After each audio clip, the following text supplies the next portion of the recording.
Céline, Juliette, Nadine, Valérie, bonjour. Bonjour.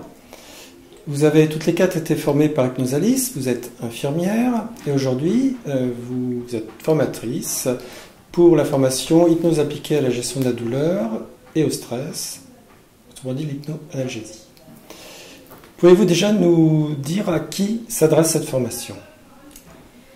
Alors c'est une formation qui est adaptée pour tous les professionnels, médicaux ou paramédicaux, infirmières, libérales, kinés, médecins.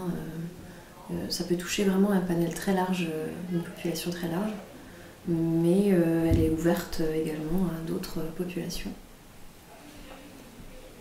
D'accord.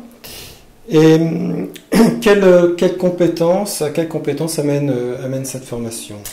Alors cette compétence va permettre aux participants d'acquérir des techniques pour prendre en charge la douleur d'un consultant, douleur chronique ou douleur aiguë.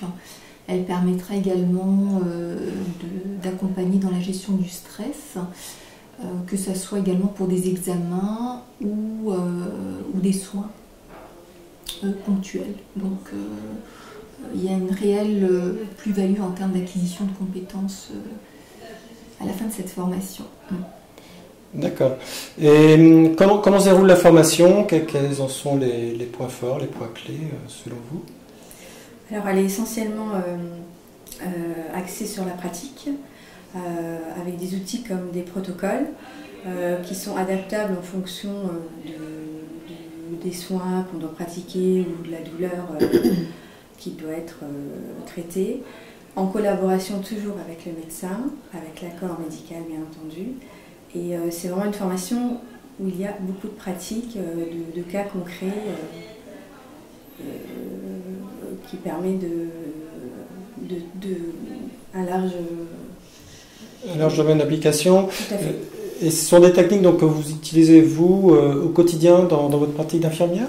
Alors oui, on peut les utiliser au quotidien dans la pratique infirmière sans avoir forcément à mettre la personne complètement en hypnose, même par de la discussion. Et elle peut être très facile. Et oui, c'est vraiment des outils qui sont simples à utiliser pour tous les professionnels. Vraiment, on cherchait quelque chose qui soit facile d'accès, vraiment. Et pour les futurs apprenants et pour les gens qui sont en situation de consultant. Et ça concerne des douleurs qui peuvent être très intenses? Oui, la douleur aiguë, oui, ça concerne la douleur très intense, aiguë ou chronique. Et vous avez des exemples de typologie de douleurs? Alors par exemple, moi je pense actuellement à la fibromyalgie qui est pas toujours bien prise en compte, où les médecins, les soignants en général ont du mal.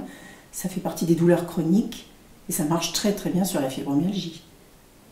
D'accord. Et pour ce qui est de la gestion du stress, je pense dans le cas d'un scanner, d'une IRM, c'est des choses également que vous enseignez. Oui, tout à fait, puisque il y a un lien étroit entre stress et douleur. Les deux sont très en lien. Et donc, il y a également des techniques pour aider la personne, le consultant, à gérer son stress pour, par exemple, un examen médical. Oui, c'est tout à fait le cas. Oui. D'accord. Et cette formation, donc Hypnosalis la dispense donc dans le cadre de ces formations programmées à l'avance, mais je crois que vous êtes aussi intervenu dans des hôpitaux dans le cadre de formations en intra. Oui, on intervient aussi en intra-hospitalier, on forme le personnel dans les services infirmières, médecins, aides-soignantes, directement au sein d'un établissement. Et vous formez combien de personnes en général? Alors en général, c'est des groupes entre 10 et 15 personnes, dans des salles qui sont vraiment adaptées, et c'est vraiment des groupes à taille humaine pour pouvoir vraiment faire de la pratique. D'accord, et donc à l'issue de cet enseignement, vous avez le sentiment que les personnes que vous avez formées utilisent correctement ces techniques et en tirent un bénéfice pour leurs patients? Ils sont très motivés pour la pratique dans leur service ils repartent toujours avec des outils et très motivés pour pratiquer tout ce que l'on leur apprend. Oui. Et capable de le pratiquer tout de suite, oui. Rapidement. Ouais, c'est-à-dire que le savoir-faire transmis est utilisable très rapidement. Oui. Il y a des supervisions, voilà, les groupes restent formés même après la fin de la formation. Reste en contact avec vous. On reste en contact avec les formatrices. On garde un partage, on peut travailler sur des protocoles adaptés, on peut, voilà. Et effectivement, les retours sont très bons. D'accord. Bien, merci à toutes les quatre.